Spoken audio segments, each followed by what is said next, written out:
Next, I'd like to welcome up Mark Curley, who is the president of the Pensacola Navy League. He has a proclamation and another presentation to make. So, Mark. Thank you, Clark. And I really appreciate the opportunity to be able to do this in public. The public recognition means a lot more than doing this behind a office door and all just handing it off. Being able to do it publicly allows for the Navy League to be able to go ahead and recognize the Port of Pensacola as one of the entities that we support as the Navy League, along with our services, sea services, along with also the Merchant Marines and port facilities. So I'd like to go ahead and present this first award. It's a Pensacola Navy League's Bronze Sponsor Award to the Port of Pensacola. The Pensacola Navy League presents this certificate in recognition of your outstanding contributions to the mission of the Pensacola Council of the United States Navy League. Thank you for your, and most sincerely for your generosity and exceptional support of our sea services. Great.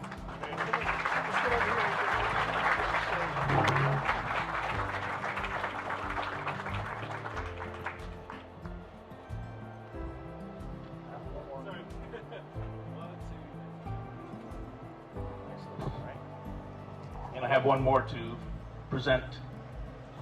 What this is an adoption of the Port of Pensacola by the Navy League, and this is to show our true support for the port and our ability to be able to work with them and to help support their goals. So the way it reads,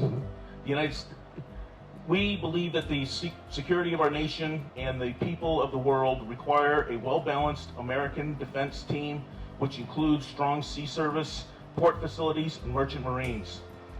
Therefore, we, members of the Pensacola Council of the Navy League of the United States, by the authority granted to our president and with full knowledge of the Port Director of Port of Pensacola and its affiliate, Merchant Marines, we hereby adopt Port of Pensacola and its affiliate, Merchant Marines.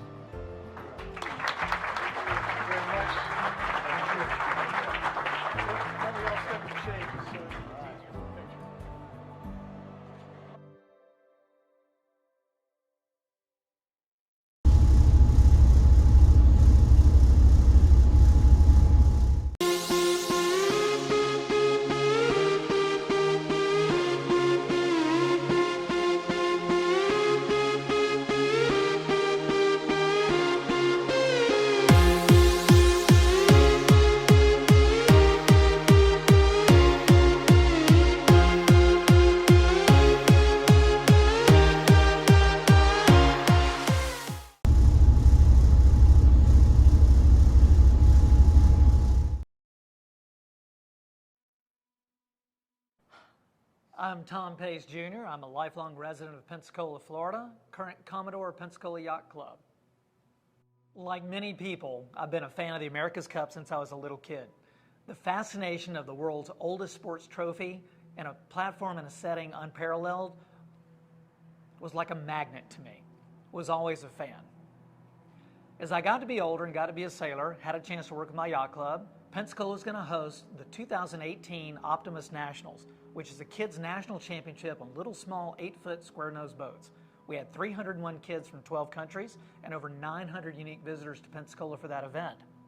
It just so happened that New York Yacht Club, after a 19-year hiatus, wanted to go back and compete for the America's Cup. They were about to announce to the world their intention to compete for the 36th running of the America's Cup when one of our sailors in Pensacola, Talbot Wilson, reached out and asked of one of the principals, Hap Fouth, would you like to use our event to announce to the world your intention to go for the Cup? That was immediately accepted, and it was on. They were able to present in the old historic Sanger Theater in downtown Pensacola, and we had a great audience that night. I think almost 700 people downtown Pensacola on Blue Angel weekend, and it was fantastic. We had a worldwide feed, and the world then got to learn that American Magic was going to put their hat in the ring for the 36th America's Cup. At that time, the New York Yacht Club's challenge with American Magic for the America's Cup needed a home base. The team looked at multiple locations around the United States and determined that there was a place in South Florida called Key West that would have been just about ideal for the winds that they needed, the water that they need to have for the proper training to do what had been unprecedented before, which was to have a boat that could support 11 people that would hydrofoil 8 feet up in the air, have almost no friction, and hit at then the unattainable speeds of 40 miles an hour. They were set up to go into Key West, but there were some challenges with the U.S. Navy and other situations. American Magic quickly found that they needed a new home. That was right about the time that a few of us and a few sailors here in Pensacola tried to liken our conditions to that of where the race venue would be that year, which was in Auckland, New Zealand. We called and we asked and we prodded, and sooner or later, through a lot of efforts through Dr. Jim Andrews at Andrews Institute and other sailors in town, we got a phone call that indeed American Magic would like to come take a look at Pensacola, Pensacola Bay and the port to find out if indeed this area could be Plan B. When American Magic came to Pensacola to evaluate whether or not our area could be a good platform, they liked the bay. This was a historic body of water that frankly is from where we come. The Spaniards founded Pensacola here in 1554 and first came with Don Tristan de Luna. Since then, countries France, England, Spain, the Confederacy, and the U.S. fought over this port. Once again, our port was valuable, but this time not for commerce or military or strategic defense, but this time for sailing and sailboat racing. It's a great venue where they figured out the conditions of wind, water, and even temperature were just enough to where they could sail in the winter, get through the spring and summer, and maybe even go back up to New York during hurricane season. And that worked out very well. We became the home base for American Magic, and they did an awful lot of the testing and development in Pensacola. And at that, the community began to get on board and got to realize just how special this opportunity truly is.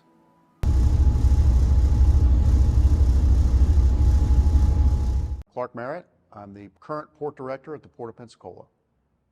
I'm a fifth-generation Pensacolian. My great-great-grandfather came to Pensacola, was involved in shipping and exporting.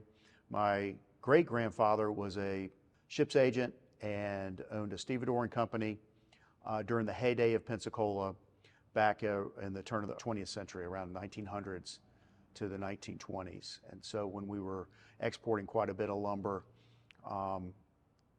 my grandfather was also involved with the family business. It was John A. Merritt and Company, and they were very vibrant until they were bought out by Ryan Walsh in the 80s. And so basically when the shipping world started moving away from break bulk and into the container world, and containers became the wave of the future, that's when the Port of Pensacola, being a smaller port, kind of started to change its role and became a pure bulk and break bulk port, not moving containers.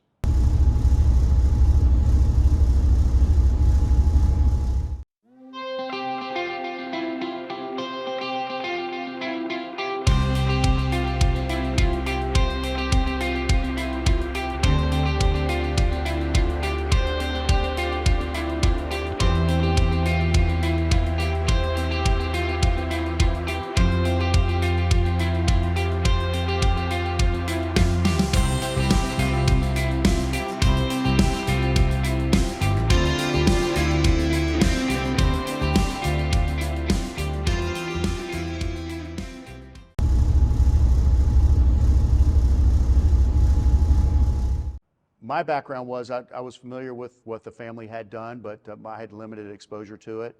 I went to college. I was Navy ROTC in college, graduated college, was commissioned, ended up as a Naval Aviation Maintenance Officer, working with the men and women who fixed the jets and other aircraft for the Navy, deployed on and off aircraft carriers, Desert Storm participant, F-18, F-14 squadrons.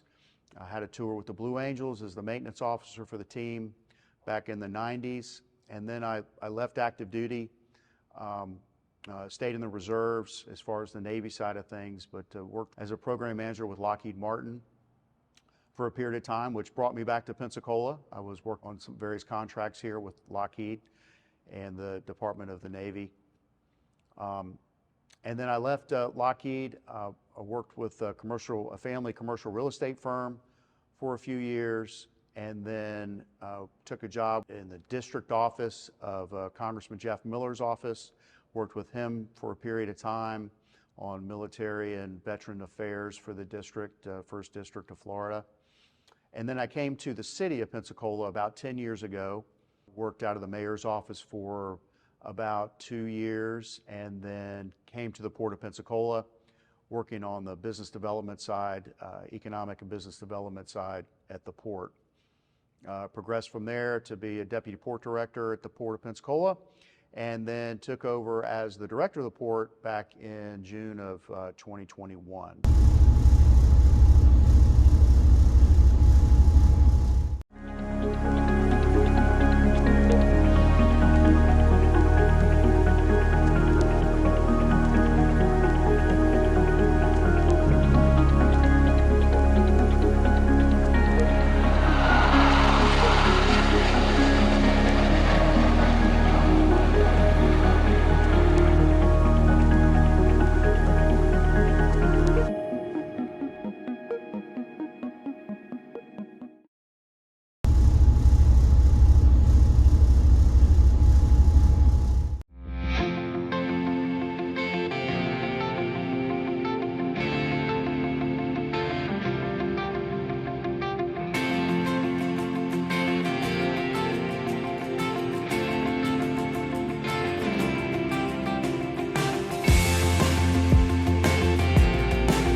You know, as port director, I live and breathe the port every day. So I get to see the activities out there. I work with the various tenants.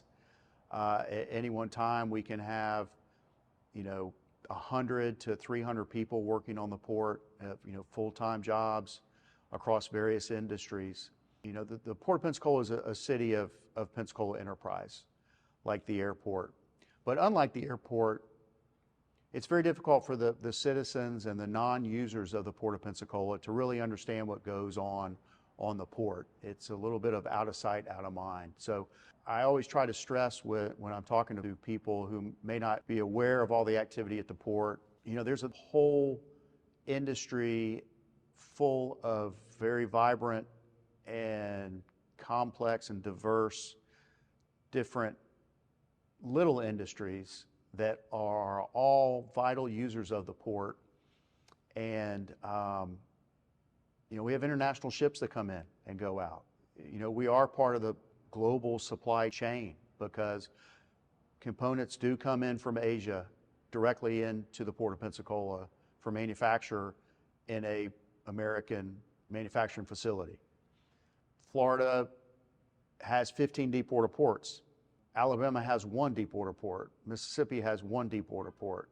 So it may not be a unique thing for Florida or for Pensacola to have a port, but of the counties in the state, Escambia County and Pensacola has a deep water port. There's only 15 other counties in the state of Florida that can say that. So they should be proud of the fact that we're playing a role in the maritime industry, that we've always played a role in the maritime industry since the founding of the United States. Pensacola was selected by Don Tristan de Luna and the Spanish to come here because it was a naturally protected deep water harbor, which then became a port. That's a tremendous amount of history for someone in the United States. Maybe not for a European, but for us, I think it's something to be proud of, and we shouldn't lose focus on that. So take pride in your port. Take pride in what it brings to the region, and to those who work and the families that the port supports. It's a critical asset that if it were to go away, it would be almost impossible to get back. As far as people looking at the Port of Pensacola, future business or working out of the Port of Pensacola, what Pensacola can bring to the table, unlike some other ports, is a direct link and partnership with the city of Pensacola, the port staff. We take pride in our customer service, our ability to work through some what may be showstopper deals at other ports, and to take the time and work towards a solution versus just saying no, which many of the other larger ports that are only interested in, say, moving containers might not entertain. So we are willing to become a partner and work with something that might be a little bit outside the box, but need access to deep water. It's critical to us that we remain diversified, and so we seek out that diversification. We don't completely want to be a bulk terminal moving nothing but aggregate or bulk product. Neither do we want to be just a container terminal, or we don't want to just move automobiles. So our goal is to be well diversified and provide outstanding customer support to everybody who uses the port.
So at the Port of Pensacola, as I've mentioned, we service a multitude of customers. One of those customers is GE Wind Energy.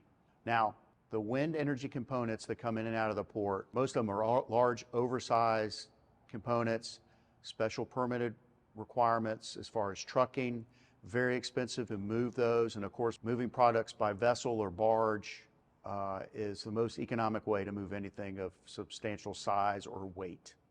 I hesitate to think of what might happen should the Port of Pensacola, cease to be a deep water port. What that would mean to GE, their facility here relies on these components and access to the port to keep their costs down.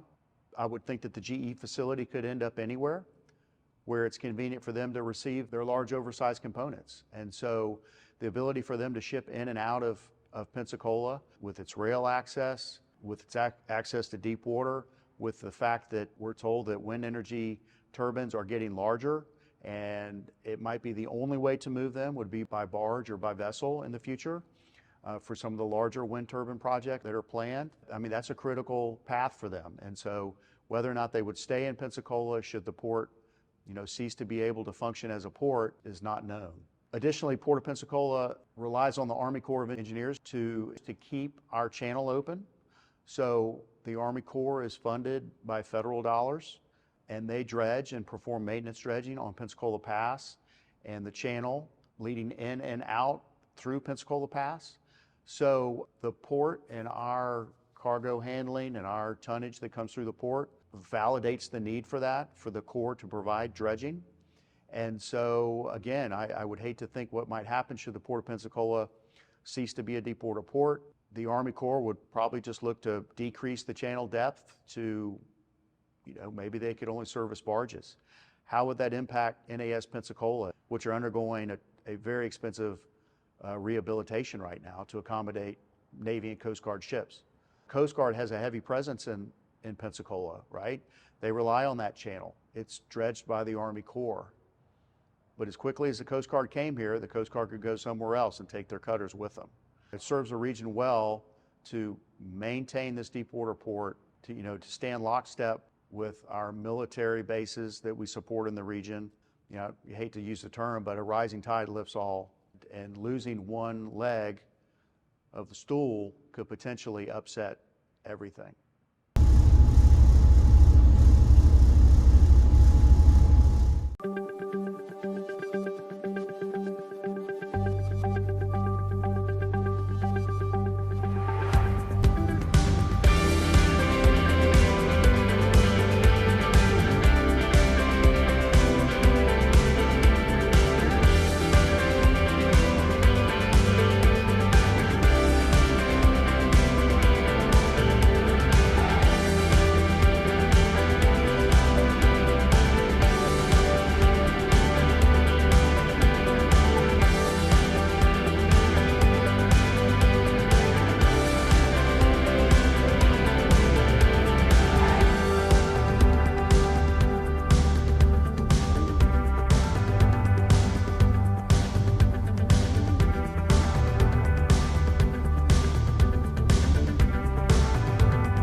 the Port of Pensacola, as we are one of Florida's sanctioned deep water ports, one of the 15, that entitles us to receive appropriated funds that come directly to the Florida ports every year out of the state of Florida budget.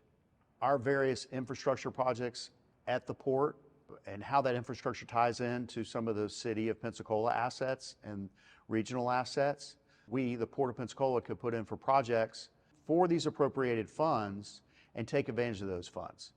If the Port of Pensacola ceased to exist, we could not compete for those funds. They can't go directly to a municipal or county government. So those funds are facilitated by the Florida Department of Transportation, FDOT. And working with FDOT and the Seaport office, we, in agreement and in a collegial environment with the other 15 ports, appropriate those funds, that $25 million annually, across various port projects across the state of Florida. So the port has in the past and continues to this date to take advantage of those appropriated funds. We submit annually for projects. It typically comes with some portion of a match requirement, either 50% match or 25% match, but it is a critical way when dollars are scarce to get some infrastructure projects done for the port and for the city of Pensacola. The Port of Pensacola also plays a role in the strategic intermodal system. That's the FDOT's freight plan and freight planning. Since we are right off of an interstate, I-110 and I-10, it allows us, because at the end of the terminus of that is a deep water port. So you can also apply for funds to help with your projects regionally or interstate projects, state road projects, because the port is part of the strategic intermodal system. It plays a role in that.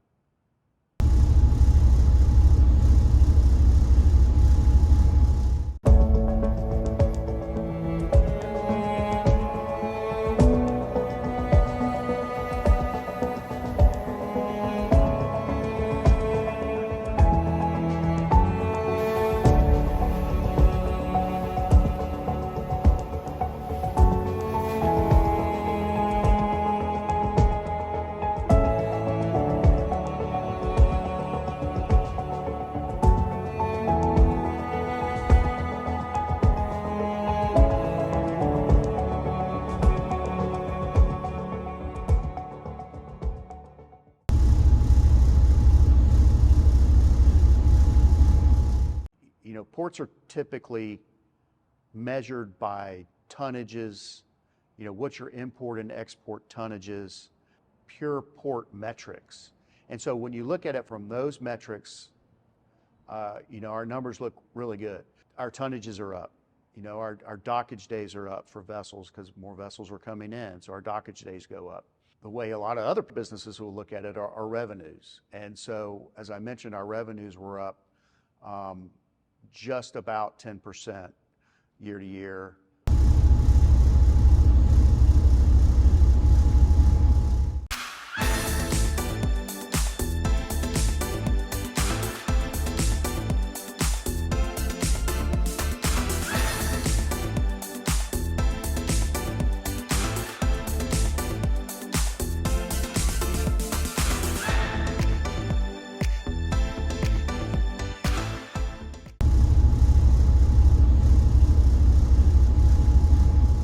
On a lighter note, we have a great relationship with the Audubon Society.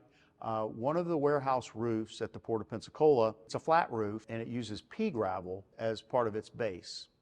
And apparently, these migratory birds, specifically the least tern, seek out this roof type. Needs to be direct access to the water, and they will come here and lay their eggs and hatch. The Audubon Society has had a monitoring system or service. A lady would come out several times a week when the birds are nesting and check on their progress and track them and just be aware of their activities. This roof was actually certified by Audubon as a bird sanctuary when they're nesting. We were told it's one of only 2 artificial places from Pensacola to Panama City where the Les Terns will come and do this. So it's a very unique setup. We are very encouraged to have participation of the Audubon with us, and it's exciting that basically an unused roof can provide a little bit of an environmental harbor to these migratory birds.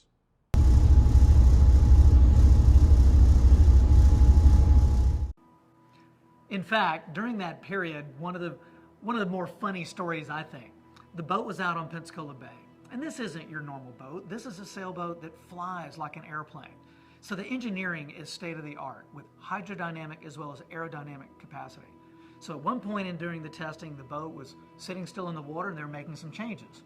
One of our local Pensacolians goes up in a small boat and kind of says in a little local accent, "Hey, you, are you one of those America's Cup fellers?" And he was talking to Terry Hutchinson.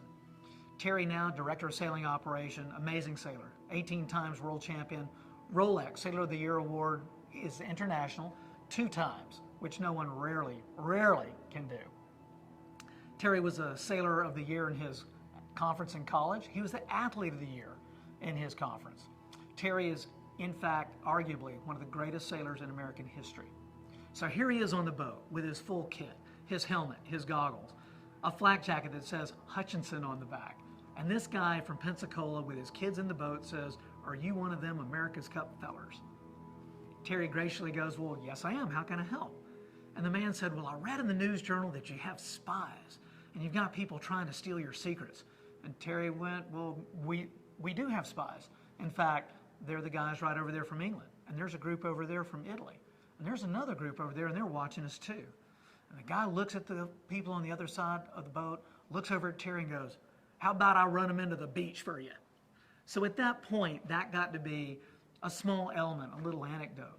But the support here in Pensacola was unlike anything else this team had seen before.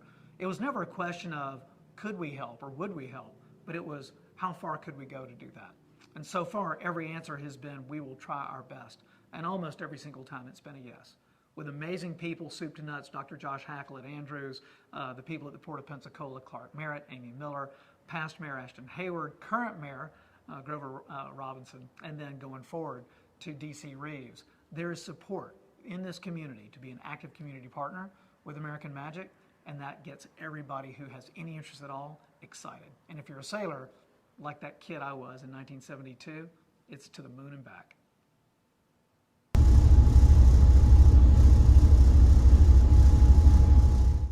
The Port of Pensacola joined the Green Marine program. It's actually a Canadian-led program.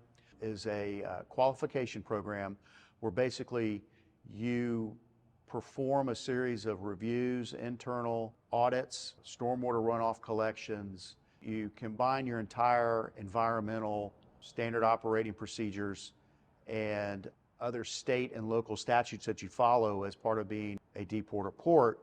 You review those and you achieve a qualification. Similar to how LEED buildings are certified as bronze, silver, gold, ports can also qualify as a member of this program. So we went through the qualification process and we were qualified at beginning the entry level of the Green Marine program. So we are a certified green, quote unquote, port. That is something that we're proud of, that we're sustainable, that we're good stewards of the environment. And as we progress forward with the Green Marine program, we will attain higher levels of that. It's a building block approach to the Green Marine designation over the next 5 years. We want to seek out the highest level of Green Marine certification we can. And this is a Canadian and a U.S. ports program. I encourage everybody to look at the Green Marine program.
2019 the results of a study that was done by the port and the city discussing the direction of the port and how the citizens of Pensacola and the users of the port saw the future for the port. And as a result of that, the resounding answer was that everyone wants to see the port remain an active maritime port and participant in the community. They want to see the vessel traffic in and out. They want the cargo activity. They want the economic generation that comes with having a deep water port. You know, Pensacola is one of Florida's 15 deep water ports. So we stand arm to arm with ports like Port Tampa Bay, Miami, and Jacksonville, and Port Everglades, and Port of Panama City, and really being an economic driver to that region. And so the citizens realize that, the users of the port realize that, and we've been active since that study, even more active since that study, so even more viable. What that study also mentioned was that for some parts of the port, particularly the northern section of the port, it might make more sense to redevelop that along with how the downtown Pensacola is being redeveloped in order to maximize its use. Now, what that is going to look like was touched on in the 2019 study. What we've worked on since then is kind of a maturity of that plan and moving forward as to what that could be. We expect to have some conceptual drawings out, some more mature site plans of what we could accommodate on the northern part of the port that best suits a maritime need, combined with what kind of ties into what's going on in downtown Pensacola with some of the studies that were done, with some of the expansions, east and west of Palafox, and how all that's becoming integrated. And so the port's happy to play a part in that growth. There is certainly room at the 55-acre port of Pensacola to accommodate both uses. One thing we learned during the COVID crisis was that when the region lost the tourism side of the economy, the port's business never slowed down. And in fact, our cargo activity and overall economic activity actually went up. And so it's a very viable solution to remain diversified, and the port can do that.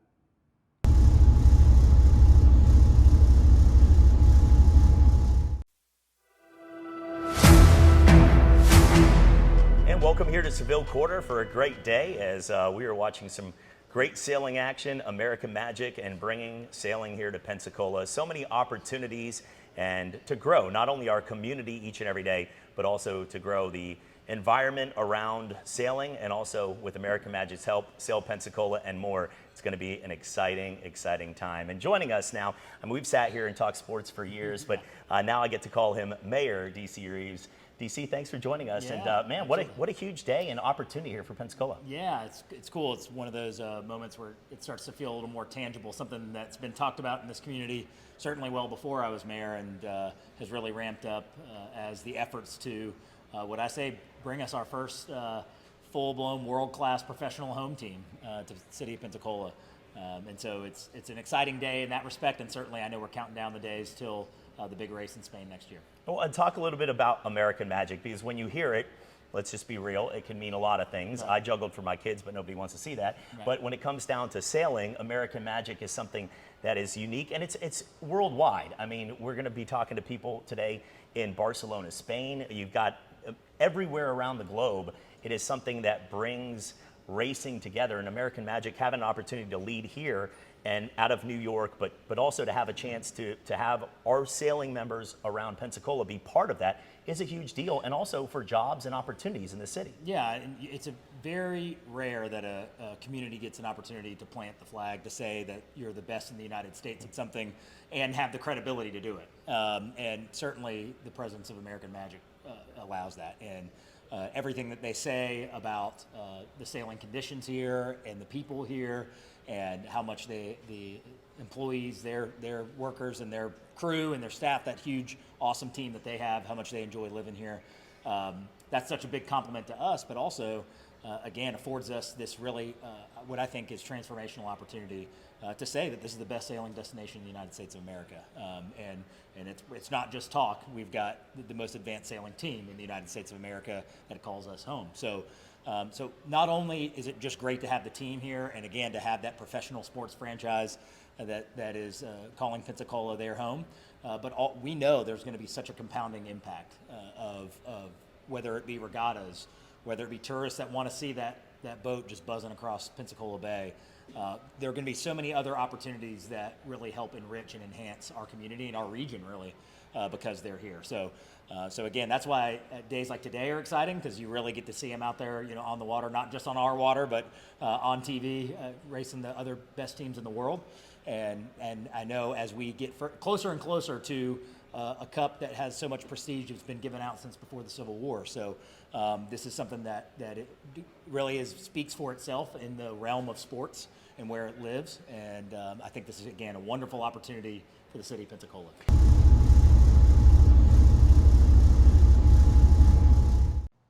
So just to wrap it up, do you think you can attribute your increased growth and your numbers going up to your relationship with Hellcat Productions and